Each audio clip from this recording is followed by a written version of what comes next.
Picture this. You're at home in the evening watching TV, winding down after a long day. Your phone is sitting on the table when suddenly it buzzes.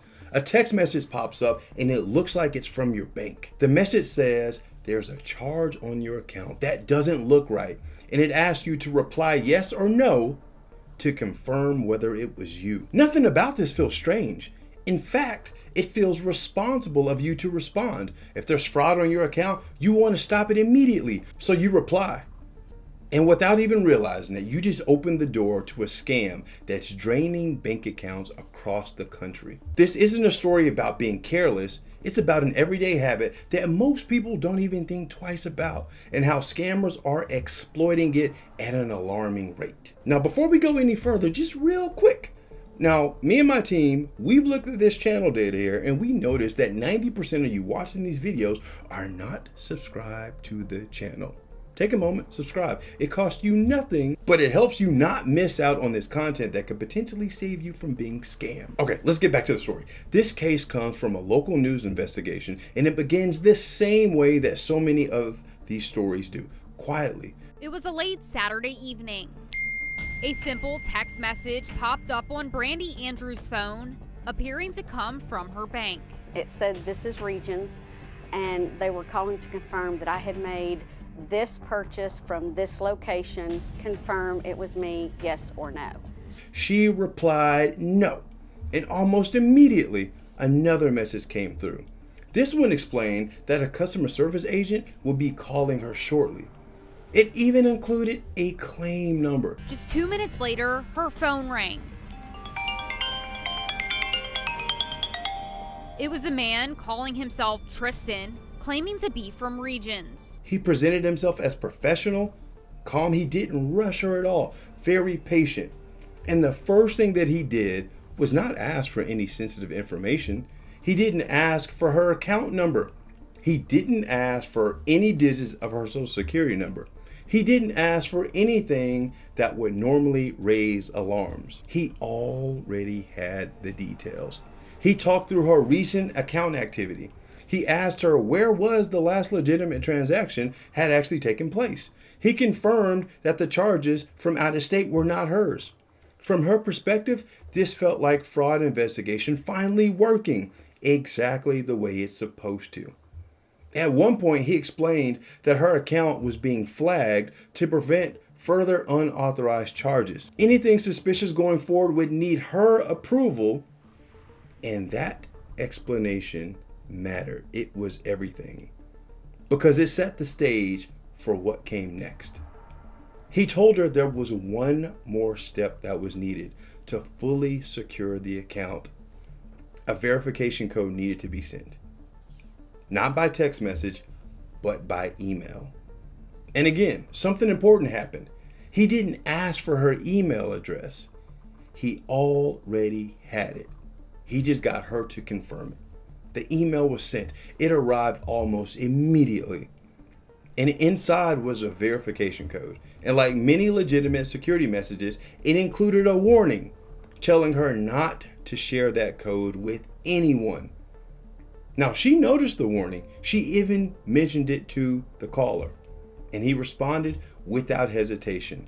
He reassured her this was part of the bank's security process, and that sharing that code was necessary to finish locking down her account. Now, I want to pause for a moment, because this part matters, especially if you have older family members who aren't very technical savvy.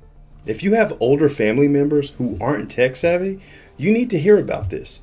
They're being targeted by scammers right now. And here's a real situation I see all the time. An email shows up that looks like a receipt or billing notice. The email doesn't ask you to click a link. Instead, it says if you didn't authorize this charge, call this number immediately. Once you call that number, you reach what sounds like a support representative. They're polite. They say that they're there to help. They start by asking for information that feels routine. And then they usually say something like this: "Don't worry about it. Let us look into it. Please hold." That's when they may ask you to install software on your computer so that they can assist you, which is how they gain access to your system and potentially your bank accounts. If you receive an unusual email, especially one creating urgency, please pause. Call the company back using the phone number on their official website, not the number in the email. Organizations like KnowBe4 focus on teaching people how to recognize scam tactics like this before real damage happens. Follow KnowBe4 for more cybersecurity tips. All right, now let's get back to what happened next. From her point of view, giving the verification code was the final step. When the call ended, she believed the problem had been handled. In fact, she took extra precautions. She locked down her credit cards before going to bed. She felt relieved. So she went to sleep thinking she had stopped something bad from happening. What she didn't know was that moment she shared that verification code, control of her account had shifted, her entire bank account. And while she slept, the scammers drained it. The next morning, she checked her accounts. Her savings was gone. Her checking account was empty. A credit card tied to her account had been charged to its limits. In total, over $30,000 had disappeared. And all tracked back to a single interaction that began with a simple text message. Now, at this point, a lot of people ask the same question. How could this happen so easily? And why is it so hard to undo once it's done? The answer comes down to the one detail: the verification code. Banks use verification codes for a very specific reason.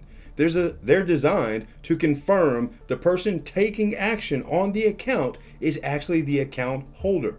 So from the bank's perspective, that approval matters more than anything else. Now, speaking of approval, your approval matters more than you know to me. So if you haven't subscribed to this channel, consider subscribing to the channel and hitting the like button so that you are notified when I drop new videos every single week. It costs you nothing, but it helps the channel grow and keep bringing you this content that keeps you out of the crosshairs of the scammers, because these scammers are only getting worse by the day. So when a verification code is shared, even if it's shared with someone pretending to help you, the system records what happens next as authorized activity. And once something is considered authorized, the protections most people assume they have begin to fall away. That's why cases like this are so difficult to reverse. This scam doesn't rely on ignorance, it relies on trust. And if you think this is the worst version of this kind of fraud, it isn't. Text messages are just the doorway scammers use, and that's what we'll look at next. I'm Boyd Cluess, internationally recognized cybersecurity expert, also known as Sherlock Homie. If you got some value from this video, please consider liking and subscribing to the channel. Share this video with a friend or family who could be vulnerable to these scammers.